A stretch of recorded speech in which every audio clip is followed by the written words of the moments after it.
اپنی زندگی صبر کے ساتھ گزارنا، زندگی میں کبھی بے صبرے نہ ہونا، حوصلہ نہ چھوڑ جانا۔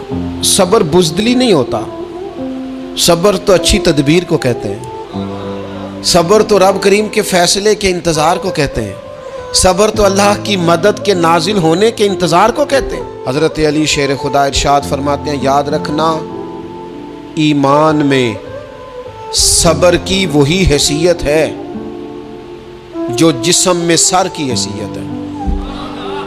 اگر ابھی تک پھر بھی آپ سمجھ رہے ہیں نا آپ کی مرضی کے مطابق آپ پر دروازے نہیں کھل رہے، پھر آپ صبر کریں، جو میرا رب چاہتا ہے اس پہ راضی رہ کے دیکھیں، پھر ذرا راضی رہ کے دیکھیں، پھر دیکھیں کہ مالک کا فیصلہ کیا ہے۔ وہ آپ کے حق میں کوئی رحمت والا فیصلہ ہی فرمائے گا، پھر ذرا انتظار کر کے دیکھیں، پھر ذرا صبر کر کے دیکھیں۔ پھر وہ کہتا وبشر الصابرین، محبوب یہ جنہوں نے صبر کیا ہے انہیں میری رحمت کی خوشخبری سنا دو۔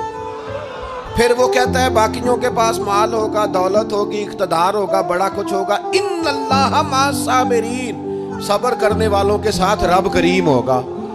پھر ذرا ٹھہر ہی جائیں، پھر تھوڑا حوصلہ ہی کر لیں، پھر اس کے فیصلے کا ذرا انتظار کر کے دیکھیں۔